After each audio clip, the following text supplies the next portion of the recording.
Hi, Jake, Breach and Brush here. It's Friday. Looking to record another video for you guys.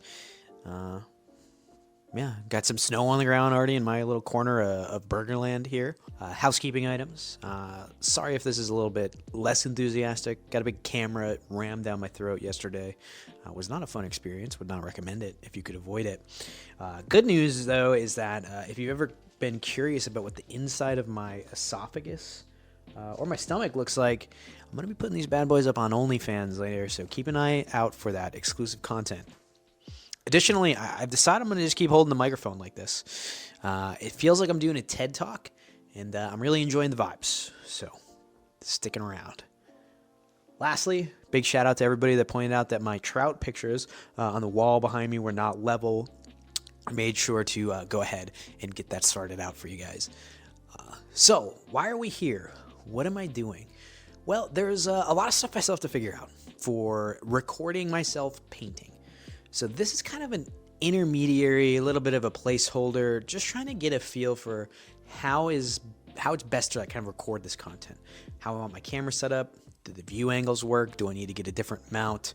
So I'm kind of just doing this as a little bit of a test, but I think that some of the information may be useful. If it's not, I apologize. It's pretty basic stuff. May be useful to some of you guys, may be useful, or may not be useful to the rest of you. If it's not, I'm sorry. Bear with me while I get some more substantive content banged out. But I'm going to call this the tools of the trade. And as the name implies, I'm just going to go over what I like to use for my hobby setup, for my hobby tools. What paintbrushes I like to use, what I think are the best brands. Paints that I like to use, again, what I think are the best brands of paint. I'm going to touch on how to keep your brushes clean. What do I use to keep my brushes clean, keep them in tip-top shape. Also going to just briefly show like my light box, what that setup looks like. I know a lot of people ask. It's not going to be very comprehensive. I promise I will do a dedicated tutorial or video on that later on. Additionally, just talking about some hobby tools, like what are some good tools to have in your repertoire? What do I use for paint handles? Some options for that as well. I'm going to try and compile everything into the description to have a good kind of reference for all of this stuff for you guys, anything I bring up in the video. I'm sure I'm going to miss some stuff. There's probably some things that I could go more in depth on that I just don't want to do just yet. So again, if the video is good, if it's helpful for you, I'm glad, very cool. If it's not, if it's bad, let me know. That's cool too. Like this is very much a kind of a trial and error. So if it's no good, feel free to tell me. But either way, I hope you stick around. I hope something of this information is useful.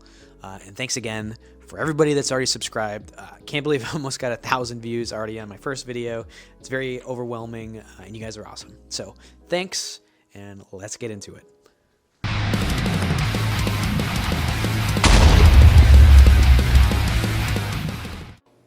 Brushes, right?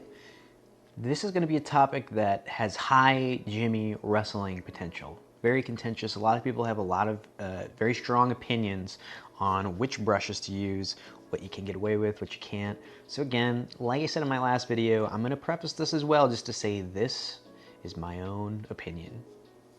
There's technically no right or wrong answer. If there's a brush that you like, there's a brush that you absolutely love, wonderful. Use it, please. However, this is just from me with the experience that I've learned over the past couple of years, and believe me, a couple of years has equated to thousands of hours of painting. These are the brushes that I like the most. So I'm gonna break them out. I may try and do a tier list to accompany this, but I am gonna break them out. I'm gonna go over the high end first, the ones that I like the most, but they're also the most expensive, move on down and go from there. So let's start off with that. So like I said, we're gonna start off on the high end. We're gonna start with the brushes that are the most expensive, but they are the ones that I think are the best and the ones that I use the most. Again, keep in mind you might get a little bit of sticker shock from these bad boys, but I'm talking about, let's see if this comes into focus. I'm talking about Windsor & Newton Series 7 Kolinsky Sable brushes. These ones tend to be the most expensive. They are very costly, but I find that they have very nice tips. I don't know if they'll show up super well on here. They're the most reliable brushes that I've had, and they're the ones that I use to do all of my like fine finishing details. Again, they tend to be pretty pricey. You can get them as cheap as maybe like $10, $11, but usually I'm paying like $15 for these brushes. So I do not recommend making a habit of buying a bunch of these brushes, but as I'll touch on a little bit later, if you take care of them, they'll last a long time. All of these brushes right here are at least a year old. This 000 right here is like 2 years old. And you can see pretty well, if it'll focus here, it's got a pretty good tip. I mean, this thing holds up. This is what I do all of my finest detail work with. So keep in mind, I mean, if you take care of these things, they will really treat you well. And I will go a little bit further to tell you, like, what do I use each brush for? So 90% of the time, you can get away with using a brush like this. Size 1, size 0 is also fine. This will be fine for like most edge highlighting, not layering. You know, I'll touch on layer brushes later on. But this is like, if I'm starting an edge highlight, right? I'm gonna grab a mini here. If I'm doing like a chunky edge highlight, which maybe I'm looking at this particular portion of the leg panel, right? I'm gonna do a thick edge highlight, my first of 3 stages. I'll use this 1 or a 0 brush to lay that down. And this is where the Series 7 Windsor Newtons really excel for me, is if I'm gonna then go in and do my secondary highlight, which I think you could probably at least see some of that detail there. Try and move this lamp over just a little bit. So if I'm doing my secondary highlight and I'm just gonna draw this on, right? And I'll touch on this more in my edge highlighting video, what I call assisted versus non-assisted edge highlights. This is gonna be a non-assisted edge highlight where you have to actually draw the edge highlight on. I'm gonna use a 00 for that. So this again, Windsor Newton Series 7 00. And then if I'm doing my fine detail work, so I'm doing what I call assisted edge highlights, sometimes you still have to draw them on, but if I'm hitting the final edges, like on this leg panel here, boop, boop, on these little side armor panels where you have that strong edge to assist you and you want to do that final fine detail edge highlight. That's where I'm going to use my 000 brush. Additionally, another spot where I might use this 000 brush is if I'm doing freehand work. So this is a Land Raider that I'm working on. Or, I'm sorry, not a Land Raider, Gladiator, Lancer, brain fart. And on this guy, I did, which some of you probably saw on my Instagram, I did some very fine freehand work, which I don't think it's gonna focus. Let me try and pull this back a little bit right there. On the inside of this little book here, you can see for scale. Very tiny stuff. I'll probably throw a picture up of this because it's not focusing super well. But if I'm gonna be doing like super fine freehand work, if I'm like putting these little tiny dinky scripts on the book, if I'm painting this portrait inside of the book, I'm gonna use, again, Windsor Newton Series 7 000. So, coming in at a close second, and these brushes are the economic version of your Windsor Newtons, are Rosemary and Co Series 33. Again, these are Kolinsky Sable brushes. I noticed it didn't mention Kolinsky Sable. I should probably go over what that is. It uses a fur, some hair, natural hair from a sable animal. So if you have some rejection for morality issues there, understand. I just don't think that synthetic brushes do quite the job that a Kolinsky Sable tip brush will do. So unfortunately, if that's the reality for you, you can ignore everything else that I'm gonna say in this video, because I do really like Kolinsky Sable brushes. That's not a slight against anybody that, maybe think that using animal hair is cruel and inhumane, but they are, in my opinion, the best brushes to use. So if we're going for the cheaper route, theyese ones will save you they're about half the price of your Rosemary and Co. I'm sorry, they're about half the price of the Windsor and Newton brushes. That's gonna be the Rosemary and Co Series 33. See if you can get that in focus here. So the only problem that I have with these is that they're kind of like few and far between for retailers that carry them in the United States. They are manufactured in the UK, and with that, the primary distribution seems to be from the UK. So there are kind of like a few retailers that I found that carry them semi-regularly in the United States, but they sell out pretty quickly, and when they're gone, they are gone. That I mentioned. You can see too, these are kind of like your nightmare scenario. They've got some paint, if I can get this in focus, in the ferrule. That's a little chunked up, and that's again this little area here that attaches your bristles to the actual wood of the brush. Talk about cleaning those out. It's a big no-no, but these brushes are really solid as well. You can do all the same things that I said here. Again, these are a 2-0 or a 0-0, you know, however you want to factor that in.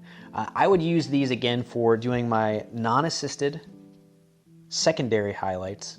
So I'm drawing them in, not using the edge to put them on. That's where I'm going to use a brush like this. I could probably do my first stage highlight with them as well and feel pretty comfortable. And honestly, even if I'm in a pinch, I don't have a 000 brush, I'll do my final edge highlights with these. This point is more than enough to get you, you know, a fine edge highlight on the very edge. Again, edge highlighting is going to be the first video that I cover. There's a lot of stuff I'm going to talk about there. So, you know, we're very much scratching the surface here with that. They also make a 10-0, which this one is, if you can see, very, very, very tiny brush head on that. With that in mind, I use this guy, not a lot. It's kind of hard to do like freehand detail work with.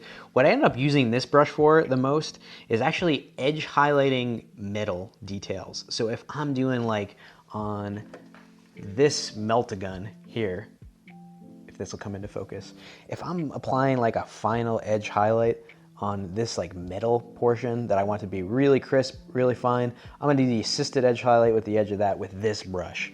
So this one's kind of been relegated to a not great life in terms of, you know, what you would want to be using it for, collecting a lot of paint.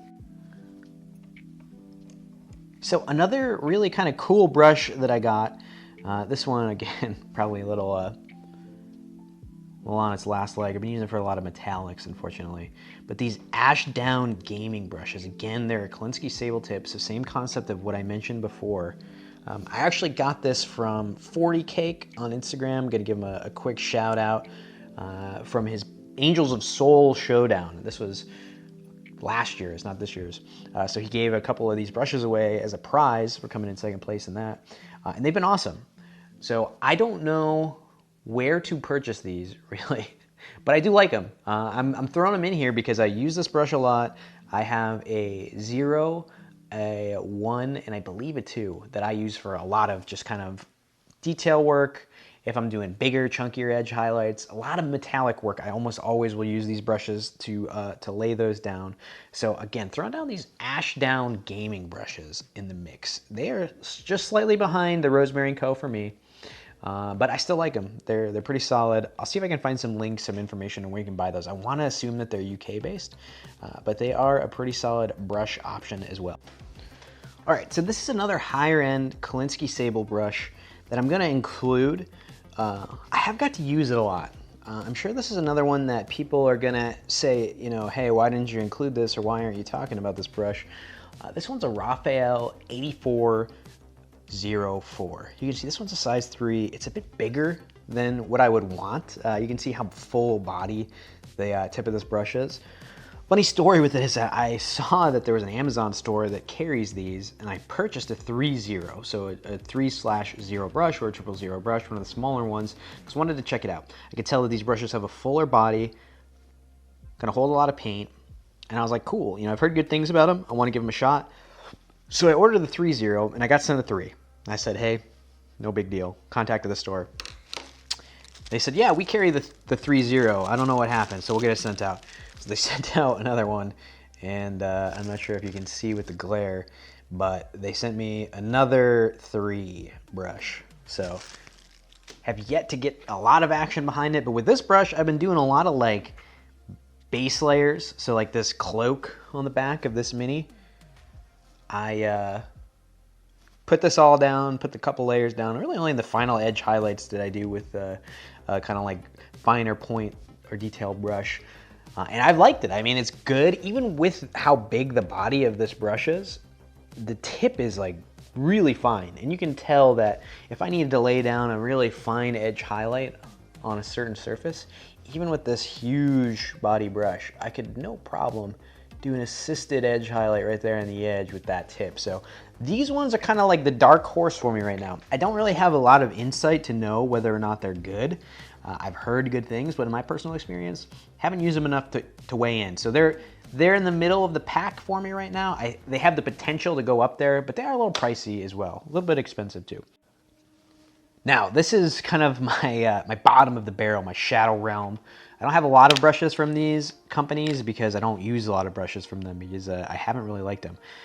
First of which is Citadel. This is just a medium layer brush. You can see synthetic brush. It doesn't really retain its tip super well. I have a lot of experience with just the bristles of the brush falling out, like right off the bat. Before I've even used the brush, I dip it in water, try and get a point made for it, and the brush starts falling apart. And I've had that experience with quite a few of the Citadel brushes. So if you are eager to get into painting, you go to your local Warhammer store or your local game store that's carrying brushes. If you see the Citadel brushes, I'm gonna say stay away from them. I'm not a big fan. A lot of quality control issues. They don't hold the point well, and I cannot imagine like laying down some of these fine edge highlights that you need to have if you really want to kind of perfect that heavy metal painting technique. And these just ain't it, in my opinion. Additionally, in the shadow realm is the Army Painter brushes. These were my first brushes that I got. I got this like huge Army Painter paint set and brush set on Amazon when I started doing scale modeling before I even was into Warhammer. And I thought they were the bee's knees. I thought they were the best brushes that I ever used for a number of months before I started kind of finding some of these other options to go with. And they're just not great. You know, wouldn't really recommend them, don't like them a lot. Same problems that I run into with Citadel. Quality control issues. The paint, if you even get a little bit of paint in the ferrule, the brush head opens up, basically explodes. It's not a good time. So this one you can see too, this is like another brush that when I was starting painting, I was convinced that I had to have like the tiniest brush head. I would use this to do things like eyes, final edge highlights, and it holds literally no paint. So you're almost like, the paint's almost dry before you even get it from the palette to the mini.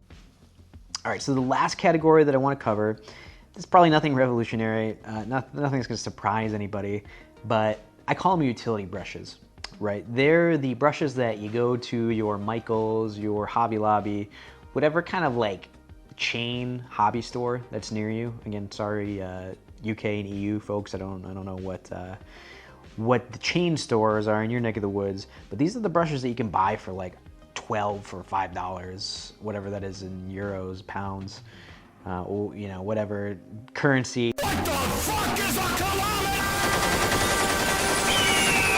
kilometer? Your neck of the woods is utilizing. But these are great for just, you know, run-of-the-mill stuff. Maybe you need to lay a layer down. You don't want to dirty up one of your nicer brushes. Painting bases, this is a great application for those. For dry pigments and dry brushing, these like cheapo dollar store makeup brushes, I buy them quite a bit. They're great for that, super cheap. They're very fluffy too, so like if you're doing, you know, your dry brushing, these makeup brushes do a great job at kind of distributing that paint in the way that you're probably meaning to do. And again, utility brushes, these are just like cheapo brushes that I'm paying less than $1 for a brush for. And I don't feel bad about ruining them. I don't feel bad about throwing them away. They get thrown away quite a lot. And I don't clean them very often. I might dip them in a little water, brush them off, but they're just kind of like the workhorse brushes. It's very important that you utilize these, because when I talk about some paints later on too, like these are also something I'll use when I'm taking Citadel paints out of the horrendous paint pots that they've created. So I'll use that to transfer the paint out of there as well. So utility brushes, in my opinion, are a must-have. Get a bunch of them because you can just, again, you don't feel bad about ruining them. You get paint in the ferrule, the bristles are ruined, whatever, you know, you're done with it. You just throw it away. Easy, done.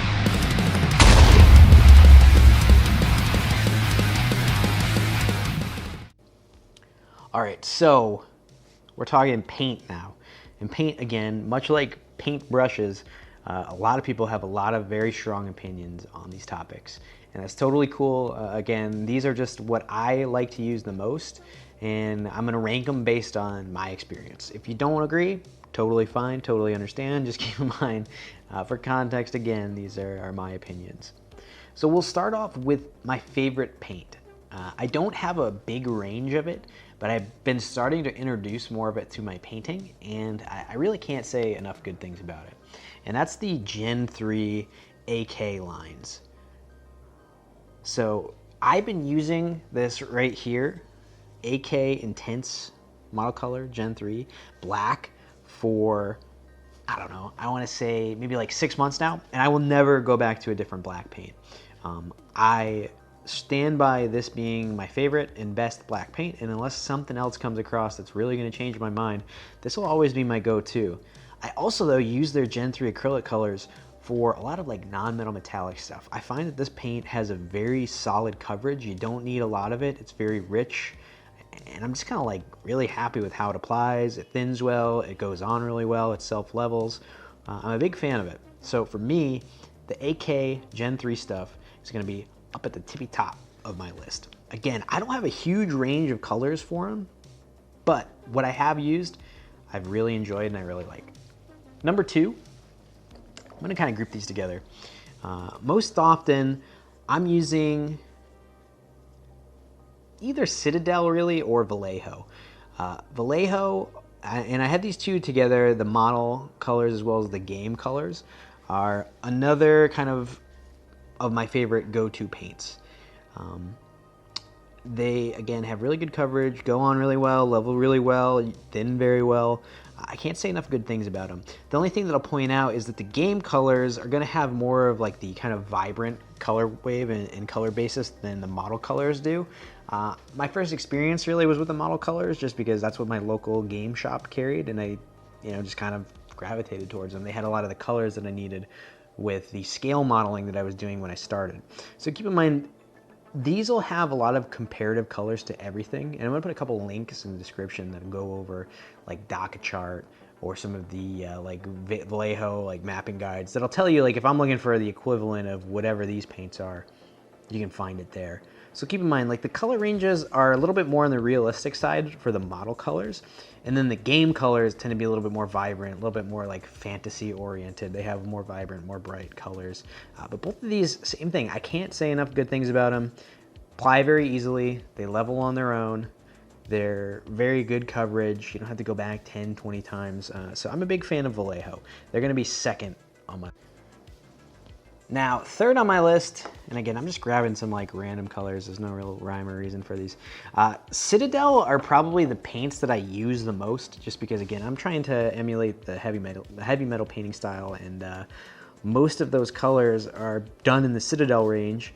But man, I'll tell you what, like these pots, I don't know who thought these were a good idea.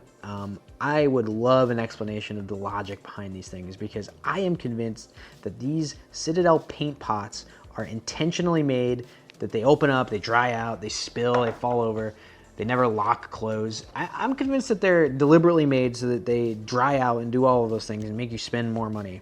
Because like, I hate these things, and I'm lazy, so you can see there's a bunch of caked up gunk on the top. I don't clean them as much as I should, which I feel like you shouldn't have to do this. Like I feel like this is just a bad design. The paints, no complaints about them, right? Like in terms of the acrylics, just the normal acrylics. They're solid. All the recipes that I use almost always call for them. But these paint pots are just like killer, and that's what really brings them down for me. I love the paints, love the color range. Most of what I'm painting with 90% of the time is Citadel paints, but man, these are a buzz kill. Additionally, what I mentioned earlier with the brushes, utility brushes, this is where you want to have a utility brush, because you don't want to rely on any of your good brushes to have to open up this pot and dip your paint into this little area right here to get that off. High chance that you're going to get paint in the ferrule, high chance that you're going to ruin your brushes if you're doing that. So for that reason, I really kind of got to drop these down. They are not my favorite. Kind of drives me crazy that I have to constantly deal with these stupid paint pots. A bottle dropper is superior, and again, if I wasn't lazy, I would just transfer the paint over into them. But man, like it's a total buzzkill. Next up, this one's probably going to rustle some feathers because they're good paints. They are very good paints, but I'm just not really a big fan of them. And that's the Fantasy and Games Scale 75 paints. These guys, it's interesting, right? They're very vibrant colors, very rich, but they're really thin. So if you're using these tend to need a few extra layers to work. and it's kind of a pain. I mean, the color range is really good. They're very vibrant. When you do get them on there, they look great, but it really, really requires some finesse work. I feel like these guys are really going to give you the potential to have some errors, have some difficulty with, and for that reason, I kind of bumped these down. I don't know. I wish I could have like a sliding scale of quality versus like the quirky things that I don't like about them. But yeah, I don't recommend these guys. They're not like one that I go back to a lot and utilize. So probably gonna make some people upset, but the Scale 75 paints are kind of down towards the bottom for me, for the reason that, again, they're just super thin, really difficult to apply. And then absolute bottom of the list for me is Army Painter. Not a big fan of these guys. Again, I bought a big starter set of painting supplies. It came with a full range of like Army Painter paints and Army Painter brushes. And I just had a really tough time using these paints. It may be just my own bias because all of like my worst experiences while I was learning to paint very early on came with Army Painter paints. But I don't know. I'm not a huge fan of them, right? Like, application wasn't great. They tended to kind of like dry out even when the bottle was sealed, or they would separate a lot. They required like a lot of maintenance to kind of keep them up and alive and vibrant. And I wasn't a fan of them. So for me, Army Painter, way down at the bottom. I know that they're about to relaunch their paint line, and maybe they'll have a turnaround for that. But not a big fan. I don't like Army Painter. So Army Painter, very, very bottom of the list for me. All right, so next up for paints, we're talking metallics, right? So we're talking about just normal acrylics. And I'm just gonna mention, like, I'm not into speed paints or contrast paints, so I'm not covering those. I'm sorry about that. But next up, we're gonna talk about metallics. And same thing, I'm just gonna go on in the order of what I like the most, what I like the least. And I'm gonna start off with this guy right here. I'm not sure if this is gonna be like a surprise to anybody. I see people talk about this a lot. But I kind of came across this by chance. I had a friend who gave me their chrome Vallejo Model Air. Again, this is a Model Air, meant for an airbrush metallic paint. And I was like, wow, this stuff is great. Flows really easily. You don't have to like try and thin it out. It's ready to go. You can slap it in an airbrush, good to go, with maybe a little bit of thinner. But this is great stuff. It's super easy to apply. It goes on great. It's really easy to work with. I'm going to touch on some of the other metallics that kind of are a little bit of a pain, you know, not have the same great qualities. So for me, Vallejo Model Air stuff is up at the top. If I can find a color that I like for this, I'll mix in, you know, my normal acrylic colors, maybe some black to darken it up, brown to give a little bit of a dirty effect. But for me, if I need to paint something in metallic, 9 out of 10 times, I'm going to go to Vallejo Model Air. Next up for me, I know I kind of threw a little shade to Scale 75 earlier, but their metallic stuff is great. I love it. I think they call it Metal and Alchemy. So that's what this guy is here. Got some Dwarven Gold. Right behind the Vallejo Model Air is the Scale 75 stuff. I started using this semi-recently, actually from a suggestion of a friend of mine, Vallejo Paints. I'm going to link his account right now in the video, or at least I'll put his handle up there, some of his work. This stuff is great. I bought a few different colors of this. I tend to mix it together, mix it in, mix it around. And if I'm ever doing metallics, like this Dwarven Gold for like hilts of swords, anything you really want to have a nice vibrant gold finish, this is the stuff. It's very nice. Like it a lot. So this is number 2 for me. Solid go-to. Then behind that, again, like, I'm not a huge fan of it. I use it a decent amount because some of the metallic colors from Citadel are hard to replicate elsewhere. But these paint pots like kill it, man. And the paint is separating a lot. They tend to open up and dry out a lot. So Citadel, I use them a lot. Like, don't get me wrong. They're one of the ones that I use the most, again, just because by virtue of trying to replicate a lot of that heavy metal style, a lot of the recipes call for these colors, but I'm not a huge fan of it. The paint pots absolutely kill it for me. Again, some of the colors that Citadel have in their metallic range are hard to find elsewhere, so I like them for that. But man, they don't apply particularly well. You have to thin them just right. Thinning them is a freaking game in of itself that I don't even want to try and get into, because some days I just literally cannot use these paints and they look like absolute dog shit on my models. So for that reason, Citadel is down by the bottom for me. Still good, still use it, but you know, not up at the top with my tried and true Vallejo Model Air. And again, down at the bottom, Army Painter. Tried it. I try to like them. They're really not terrible, but you can see kind of even in this paint bottle here too, the paints just like separate a lot. So you get a lot of instances where even if I'm sitting there shaking this thing for 10 minutes, even if I put it on one of my like paint shakers, it doesn't seem to want to like coagulate, get together correctly, and they separate to get like weird goop that comes out, not a lot of paint. So for that reason, again, Army Painter, I'm sorry. If you're a big Army Painter fanboy, you're gonna really hate me in this video, but Army Painter, down at the bottom, not a huge fan.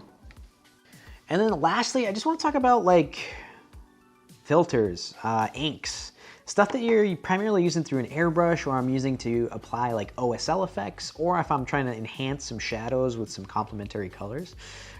These are the ones that I go to. And it's like, for me, a lot of them are the same. I really don't have like strong opinions on them one way or another. I actually am gonna lump contrast paints into this as well, because technically, like for me, I don't use contrast paints. I'm not doing a lot of speed painting, but I find they work great for enhancing shadows, for working as filters out of an airbrush. They're great for that. Like, I love them for that. They're wonderful.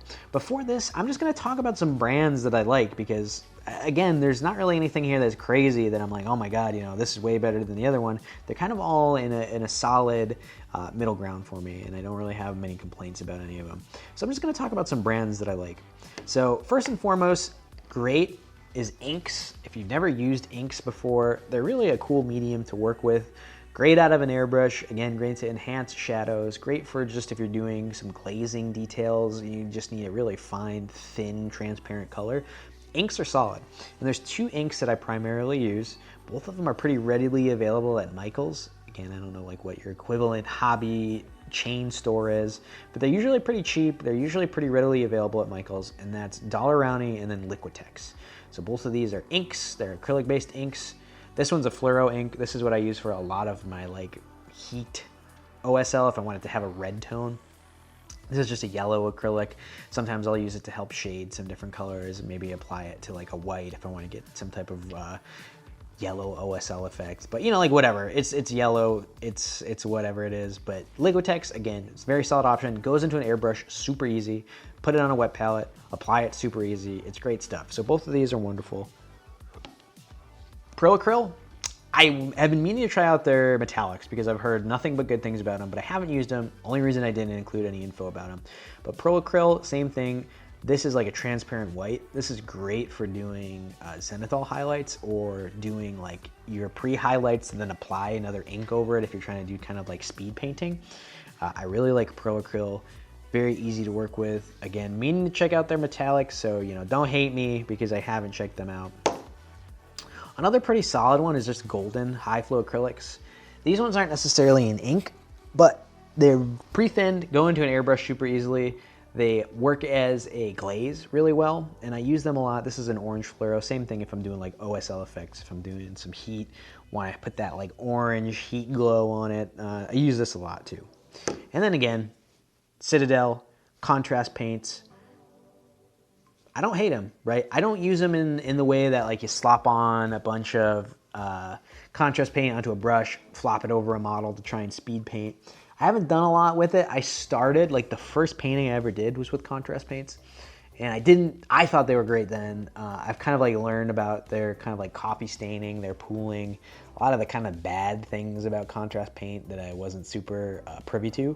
So I kind of tend to stray away from them. But again, out of an airbrush, as a filter, as a shadow enhancer, they're great. Love them for that. And I think they're really great paints. They're expensive though, so that's why I tend to not use them a lot. But no complaints about them. Throwing them in with my my inks and filters and all of those fun things that I like.